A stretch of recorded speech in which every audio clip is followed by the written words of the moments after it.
आज ये press conference बड़े भारी मन से और बेहद दुख के साथ करनी पड़ रही है।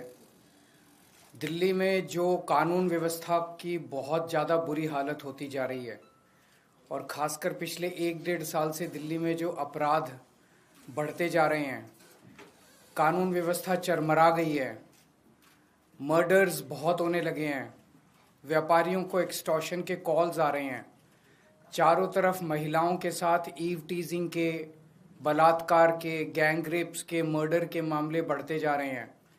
गैंग वॉर्स मतलब कई सालों के बाद गैंग वॉर दिल्ली में देखने को मिल रहे हैं।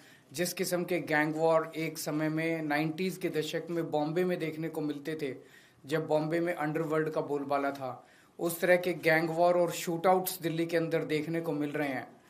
आज लोग ये कह रहे हैं कि दिल्ली न केवल असुरक्षित है बल्कि दुनिया की सबसे असुरक्षित राजधानी दिल्ली है। 2022 में 501 मर्डर हुए, जो कि पिछले कुछ सालों में सबसे ज्यादा मर्डर्स हैं, और लगभग पिछले 3 महीने में जितने यमुना पार जितने गैंग वॉर हुए हैं उसमें 20 लोगों की जानें गई हैं। तो हालत बहुत ज्यादा खराब हो गई है। चारों तरफ लोग डर और दहशत की जिंदगी जी रहे हैं।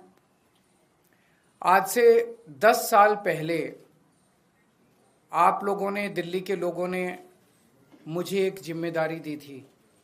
आपने कहा था केजरीवाल जी आप हमारे स्कूल ठीक करो। मैंने स्कूल ठीक कर दिए। आपने कहा था केजरीवाल जी आप हमारी बिजली ठीक करो। मैंने बिजली ठीक कर दी।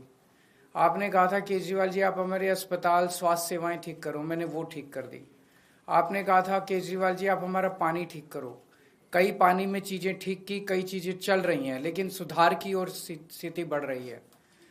लेकिन दिल्ली के लोगों की सुरक्षा की जिम्मेदारी आपने केंद्र सरकार को दी थी, और केंद्र सरकार में ये सारी जिम्मेदारी केंद्रीय गृह मंत्री अमित शाह जी के ऊपर जाती है।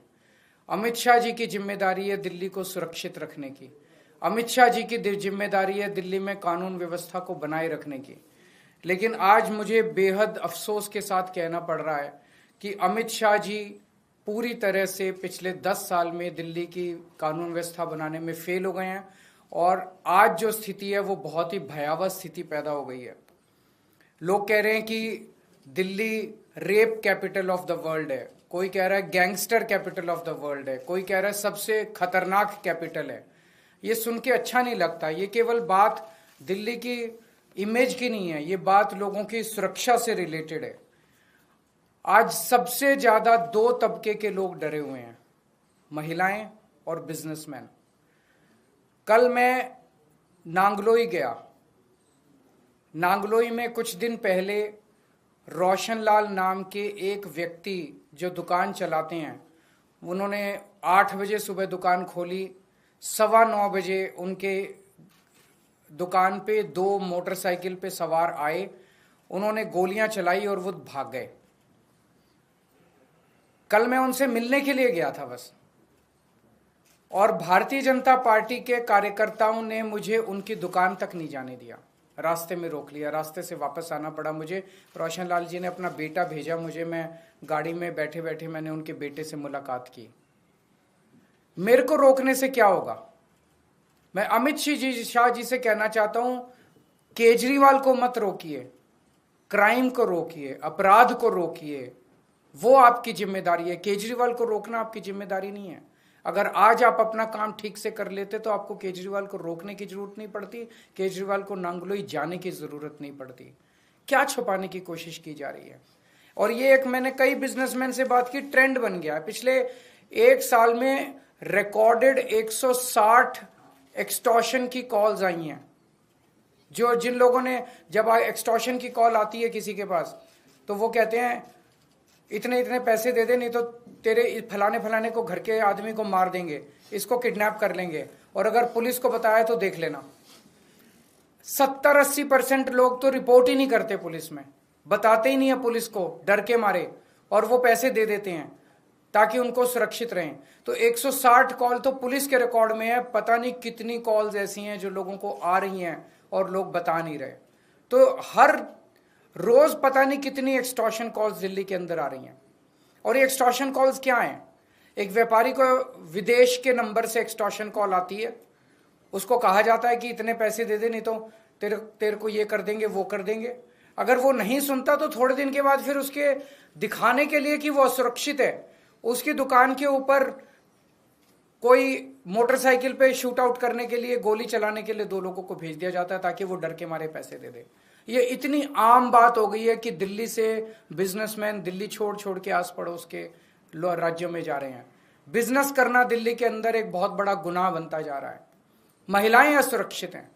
महिलाओं को, छोटी छोटी बच्चियों के साथ उनकी किडनैपिंग करके उनको रेप कर दिया जाता है, उनको मर्डर कर दिया जाता है।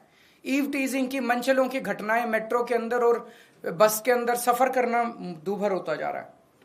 और ये सारी घटनाएं घट रही हैं अमित शाह जी के घर के चंद किलोमीटर के अंदर। अमित शाह जी तो जो कि देश के गृह मंत्री हैं, दिल्ली सीधे उनके अंडर में आती है, दिल्ली की कानून व्यवस्था उनको मेंटेन करनी है। वो अपने घर के 20 किलोमीटर के दायरे को सुरक्षित नहीं रख पा रहे, तो फिर वो कैसे देश चलाएंगे, कैसे देश के अंदर कानून व्यवस्था लागू करेंगे? मैं आपको कुछ उदाहरण देता हूं। 23 नवंबर को गोविंदपुरी में किरणपाल नाम की पुलिस कांस्टेबल, पुलिस वाले भी सुरक्षित नहीं है, जिन्हें हमें सुरक्षा देनी है वो खुद ही सुरक्षित नहीं है। किरणपाल नाम की पुरुष है, किरणपाल नाम के 28 साल के पुलिस कांस्टेबल की चाकू गोद के हत्या कर दी गई, और ये महज अमित शाह जी के घर से 13 किलोमीटर दूर हुआ। 31 अक्टूबर को फर्श बाजार, वहां पे गैंग वॉर में 2 लोगों की मौत हो गई दिवाली वाली रात को, और ये महज 14.5 किलोमीटर, अमित शाह जी के घर से 14.5 किलोमीटर दूर हुआ। 21 अक्टूबर को करोल बाग में एक महिला को किडनैप करके रेप कर दिया गया, अमित शाह जी के घर से महज 9 किलोमीटर की दूरी पे।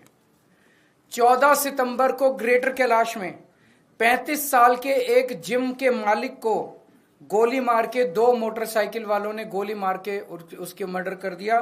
महज 9.5 किलोमीटर अमित शाह जी के घर से दूरी है उनकी। अमित शाह जी से मैं पूछना चाहता हूं, ये हो क्या रहा है? क्या आप मानते हैं कि आपसे दिल्ली नहीं संभल रही है? और दिल्ली के लोग अब सुरक्षा के लिए किसके पास जाएं? महिलाओं से पूछना चाहता हूं मैं, अपनी दिल्ली की मां, बहनें, बेटियां, उनसे सबसे पूछना चाहता हूं, क्या आप सुरक्षित महसूस करते हो अपने आप को जब घर से बाहर निकलते हो? लक्ष्मी नगर की महिलाएं, पटपड़गंज की महिलाएं, ग्रेटर कैलाश की महिलाएं, जनकपुरी की महिलाएं, कोई भी पूरे दिल्ली में कोई भी महिला अपने आप को सुरक्षित महसूस करती है? चाहे मेट्रो में जाएं, चाहे बस में जाएं, 7 बजे के बाद अगर बेटी घर ना लौटे तो माँ बाप को चिंता हो जाती है, पता नहीं सुरक्षित होगी कि नहीं होगी। ये हमारा शहर है और हमारे शहर के किसी भी कोने में हम खुद सुरक्षित महसूस नहीं कर रहे हैं। और बहुत सारे केसेस हैं, बड़ी लंबी लिस्ट है मेरे पास और आपके पास भी होगी। 11 अक्टूबर को सराय काले खां 10 किलोमीटर दूर है अमित शाह जी के घर से, वहां एक 34 साल की महिला के साथ गैंगरेप किया गया और वो अर्धमूर्छित अवस्था के अंदर पाई गई। 12 सितंबर को बेगमपुर में 3 साल की बच्ची को किडनैप करके सेक्सुअली असॉल्ट किया गया, मात्र 8 किलोमीटर अमित शाह जी के घर से। 30 हजारी अगस्त 8 अगस्त को 30 हजारी कोर्ट के अंदर एक वकील ने 21 साल की एक महिला का कोर्ट के अपने चेंबर में बलात्कार कर दिया, मात्र 10 किलोमीटर अमित शाह जी के घर से। 1 अगस्त को दिल्ली कैंट में 9 साल की बच्ची का रेप करके मर्डर कर दिया, मात्र 9 किलोमीटर अमित शाह जी के घर से। इन लोगों ने नारा दिया है, बेटी पढ़ाओ बेटी बचाओ। बेटी को पढ़ाने की जिम्मेदारी हमारी थी, हमने बेटी को पढ़ाया। बेटी को बचाने की जिम्मेदारी आपकी थी, आपने बेटी को बचाया नहीं, आप बेटी को बचाने में नाकाम रहे। आज मैं अमित शाह जी से पूछना चाहता हूं कि आपने दिल्ली को दुनिया की सबसे असुरक्षित राजधानी क्यों बनाया? आपने 10 साल में इसको रोकने के लिए क्या काम किया? हमारे दिल्ली के लोग जाएं तो जाएं कहां? आज दिल्ली के लोग भय में जी रहे हैं। क्या आप मानते हैं कि आपसे दिल्ली नहीं संभल रही है? अगर नहीं संभल रही है तो किसी और को जिम्मेदारी दे दीजिए। आज दिल्ली का बुरा हाल कर दिया इन लोगों ने, हम सुरक्षा के लिए किसके पास जाएं? आज दिल्ली के लोग अमित शाह जी से ये पूछना चाहते हैं। ये एक अभी आप लोगों को भी देंगे, ये एक मैप है दिल्ली का। ये अमित शाह जी का घर है और इस घर से आप देखेंगे 15 किलोमीटर दूर Shahdara gang rape case, 16 kilometre दूर 100 crore fraud bye Chinese national, 9 kilometre दूर एक डॉक्टर को रॉब करके उसका मर्डर कर दिया गया, 6 किलोमीटर दूर ITO gang rape case, 15 kilometre दूर doctor killed by a teenager. उनके घर से मात्र 15 से 20 किलोमीटर दूर की दूरी के अंदर इतने मर्डर और इतने रेप और इतने फिरौतियों के कॉल्स आ रहे हैं।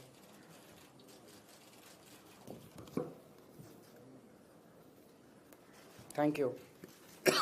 एक दो क्वेश्चंस अगर है तो। नांगलोई में आप गए तो आपकी गाड़ी को भी घेरा गया, आपके सांसद वहां मौजूद। मेरे को घेरने से क्या फायदा है? मैंने यही कहा कि केजरीवाल को क्यों रोक रहे हो, अपराध को रोको ना। मेरे को रोक के वो क्या छुपाना चाहते हैं? क्यों नहीं मेरे को जाने दिया, क्यों नहीं मेरे को उनसे मिलने दिया? सर कल पुलिस का भी बयान आया आपकी इस विजिट को लेकर, उन्होंने कहा कि एक मामला था जो सोशल मीडिया में हाईलाइट हुआ, 24 घंटे के अंदर हमने अपने पकड़ लिए थे, उनको सुरक्षा भी दे दी थी, उसके बावजूद ये एक ट्रेंड चल रहा है जो मैंने कहा, फिरौती की कॉल आती है, वो आदमी फिरौती नहीं देता तो एक शूट आउट करके उसको डराया जाता है। शूट आउट करने वाले लोग हायर्ड लोग होते हैं, किराए के लोग होते हैं। तो उसके यहाँ भी 2 लोग गए, 2 लोगों को पकड़ा, जिन्होंने गोलियां चलाई उनको पुलिस ने पकड़ा। वो दोनों लोग मुझे बताया गया वहां पे कि उन दोनों लोगों ने कहा है कि हमारे मालिक तो कोई और है। उस मालिक को क्यों नहीं पकड़ा गया? केस बंद कर दिया गया है। केस बंद कैसे कर दिया गया? जिसने फिरौती मांगी और जिसने ये पूरी घटना रची उसको क्यों नहीं पकड़ा गया? जिसने भेजा इन दोनों को उनको क्यों नहीं पकड़ा गया अभी तक? Thank you.